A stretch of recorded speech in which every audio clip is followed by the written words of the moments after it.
আসসালামু আলাইকুম রহমতুল্লাহ বারাকাত। দেশ এবং দেশের বাইরের সকলকে জানাই বিজয় দিবসের শুভেচ্ছা। আজ 16ই ডিসেম্বর, বাংলাদেশের জন্য এক ঐতিহাসিক দিন, মহান বিজয় দিবস।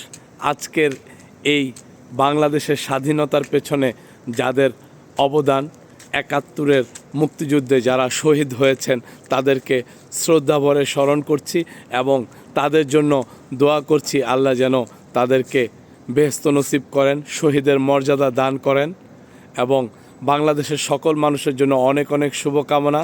আমার দেশটা ভালো থাকুক, দেশের মানুষগুলো ভালো থাকুক, সবার জন্য আমরা সবাই দোয়া করব।